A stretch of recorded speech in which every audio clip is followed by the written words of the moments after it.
The Lil Durk case took a shocking twist when the rapper was seen breaking down in court. Things got even more intense when it was revealed that more than 230 gigs of audio recordings, surveillance footage, and 200 pages of evidence were now part of the case. DJ Academics shared that this all started with the albums Durk released. In a sense, he accidentally snitched on himself by leaving a trail of clues that laid everything out. It's a wild turn of events that has fans and the public questioning what happens next. 2020 Von, 2021 his brother dies. 2022, the niggas who his brother, they get clapped. The who Von, at least a cousin of theirs get clapped. 2023, he drops an album, I'm almost healed. You ever think about that, Chad? It's like poetic. 2020, Von dies. 2021, his brother dies. 2022, get back for both those situations. 2023, I'm almost healed. Crazy, huh? Durk's been carrying a lot of weight on his shoulders, feeling like he had to get revenge for his brothers to heal. But now, things are getting even more complicated. A lot of evidence is stacking up against him, and reports are saying that one of his co-defendants in the murder-for-hire case might be looking to strike a plea deal. Because of this, Durk's trial has been delayed. Originally set for this year, the trial has now been pushed back to October 14th, 2025. With more time to prepare, it leaves everyone wondering what will happen next. Durk's legal situation just took a major turn, and it's only getting more intense. Originally set for trial in January 2025, the feds are now looking to add even more charges. It's come to light that Durk is connected to an unsealed case file where he's allegedly involved in the passing of Stephen Mack. The belief is that Mack was targeted for revenge after Durk's brother, D-Thang, was taken on January 27, 2022. While Durk hasn't been officially charged yet, his name appeared in court documents. In those papers, they mentioned Durk's Instagram story, where he paid tribute to D-Thang and also posted a clip of him laughing. This is all adding to the mystery and tension, leaving everyone wondering what's coming next. There's been a lot of chatter going around lately with people saying things like SL for KH and wondering what's going on. Then one person jumped in, making it clear, this ain't no cheeseburger, nothing cheesy here, this is the real deal, real jewelry. He was letting everyone know that the jewelry was no joke. He even threw in, I know what's real, don't mess with me. It was a bold reminder to pay attention to your jewelry and make sure it's legit. If you want a shout out for your bling, you better be sure it's real, not just some flashy fake. All of this started heating up even more after rumors spread that the two of them posted their own pieces shortly after Stephane's passing, making the whole situation even more intense. The situation took a turn for the worse when Mack was taken out, but it didn't stop there. People started to believe that he might have had something to do with OTF Jam's baby mom too. The word on the street is that OTF found out Jam had been wearing a wire around Durk, especially during that Instagram live a while back. The whole thing has got people buzzing, with some even saying, man, back in the day, things were way different. Now, with Durk's world feeling like it's falling apart, he's looking more guilty by the day. But his lawyers are stepping up, trying to help him in court. On top of that, Durk's producer is speaking out, saying that the lyrics in some of Durk's songs, like Wonderful Wayne and Jackie Boy, might be more important to his case than people realize. This whole thing is only getting more intense. The lyrics, recorded 7 months before the incident, are now being closely looked at because prosecutors think they might be linked to the Lil PPAV case. Official court papers show the file was created back in January 2022, and the lyrics seem to match up with the details of Lil PAV's tragic passing. In one line, Durk raps, "Look on the news and see your son, you screaming no," which sounds eerily similar to what happened at the crime scene where Quando was reportedly heard screaming no. There was also a passenger in the car who was described as panicked at the scene. Another line in the song, "They got an Addy, they got the location go," has led investigators to believe it's connected to Brick Baby. All of this is making the connection between Durk's lyrics and real-life events harder to ignore. Saying he would have dropped Quando Rondo's location if Durk had asked, why is that? Then it's people like you lined up somebody from your hood, like, listen, I didn't, but at the end of the day, what's wrong with giving my friend the address? Oh, this my boy, he lost his boy, who did it? Could be a real. 9 times out of 10, had he had asked me, I probably would have been co, if he even asked anybody, if this is even true. But 9 times out of 10, like I said, can I leak a ball? Sure. I said if he make. Right now, things are really heating up for Lil Durk, especially with more evidence coming to light. Brick Baby had once said that you couldn't deny Durk's loyalty to King Von anymore because they got Lil PAB. But after Durk's arrest, Brick Baby remembered what he said and realized he might have made a mistake. Now, the situation is getting serious. 5 Chicago gang members with ties to Durk's OTF are accused of being hired to target Quando Rondo during an LA incident where Lil PAB lost his life. If these suspects are convicted, they could face some serious consequences. The indictment has made everything feel even more intense, and the stakes have definitely gone up for Durk and everyone involved. It's a lot to take in, and the pressure is mounting. The rumors are swirling that the flights and rental cards used by the suspects were paid for with credit cards linked to OTF. But the real question is, was this just an attempted hit? People are starting to say that it's no longer something you can ignore, especially with everything that's coming out. Some are even saying you can't say that anymore, referencing the whole mess. But it's still hard to make sense of. There are also talks about FBG cash and federal charges in California, with some even linking everything back to Lil PAB.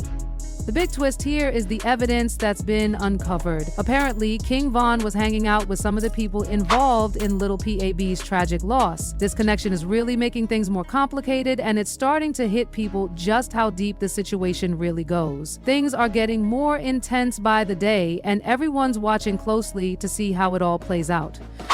Years later, it's clear that these people were close to OTF and probably wanted to get revenge for King Von. There was even a moment when someone said, "Solitary boss, you good, my boy's good. They got real in here, man, cause he just stepped in the money." It's all about loyalty, and they made it clear they'd go to any lengths for it.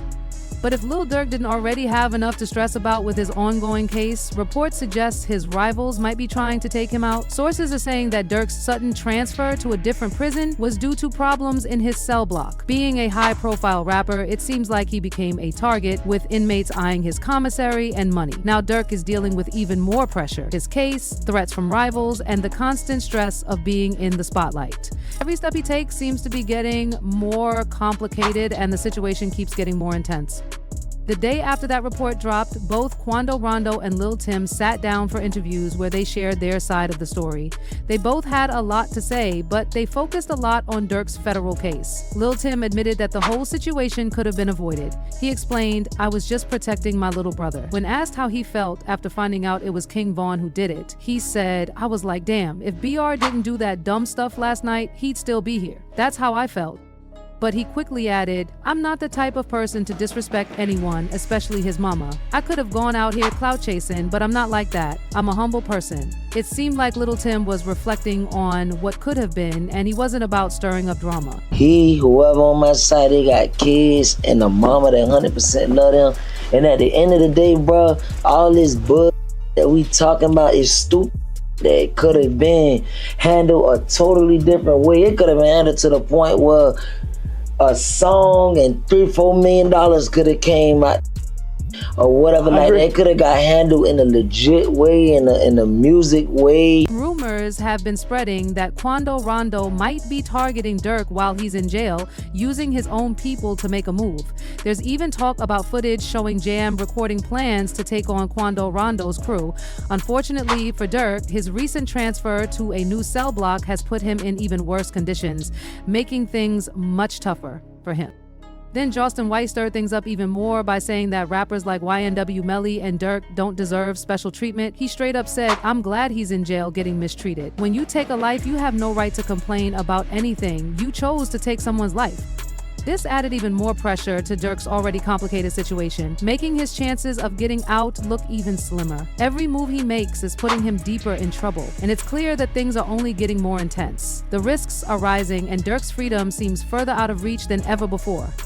Durk just got hit with some shocking news. His co-defendant, Voni, actually filed for protective custody when they both showed up in court this week. That news had Durk's friend, Bezu, reacting in real time on Instagram Live. Bezu was heated, saying, "Y'all really don't know what's going on. These people in the courtrooms be spreading false stuff. You all out here playing detective, thinking you know everything. It's just weird, man. I can't stand it." Bezu wasn't holding back, calling out how people are quick to judge without knowing the whole story. It's clear he's frustrated with the way things are being handled. Bezu was going off, saying, first y'all throw out all these rumors about Jam, now you're saying Bonnie's a snitch? Come on, y'all don't even know the real story. Y'all just running with stuff, and that's why I don't get involved in anything illegal. Y'all out here trying to get people locked up, sending them to meet Larry for the first time. He was clearly frustrated with how people are quick to judge without knowing the facts.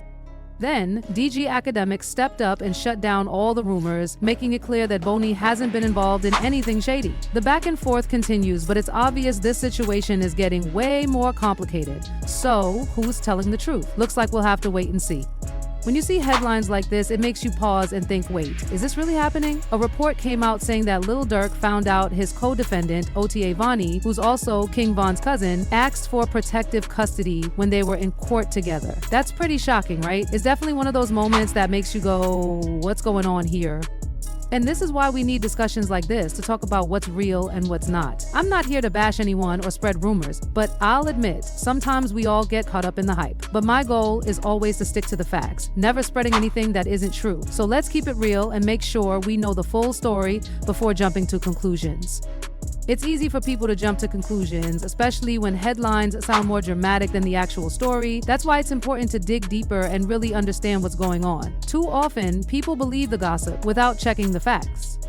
To clear things up, Durk himself made sure to speak out. He shared that he wasn't seeking protective custody, and neither was his co-defendant Vonnie. In fact, Durk was in good spirits and focused on staying positive. He's just trying to get back home to his kids and family. The post that followed made sure to emphasize that they're not glorifying negativity. It's about more than just street life. It's about being men of honor who stand by their code. This call was from a federal prison. Say what, bro? I said, I know you're real, but if you need anything, you know I got you. You know, I appreciate it. You know, it's all that count, Yeah, yeah. I know how that be, bro. It don't matter, bro. We ain't never moved our money. Except for that first time. Once it was that, it was that. Once it was like then, everything was history. Yeah. You know, I feel back to your same. I came home feel like shit. Where you from? What you got going? I'm into it, yeah. Man, what? The PC. Hey. They said, I thought they saw the computer, you hear me? Downstairs, they be like, man, you know you, man, send me upstairs. Whatever it is, I gotta adapt to it. Nah, for sure.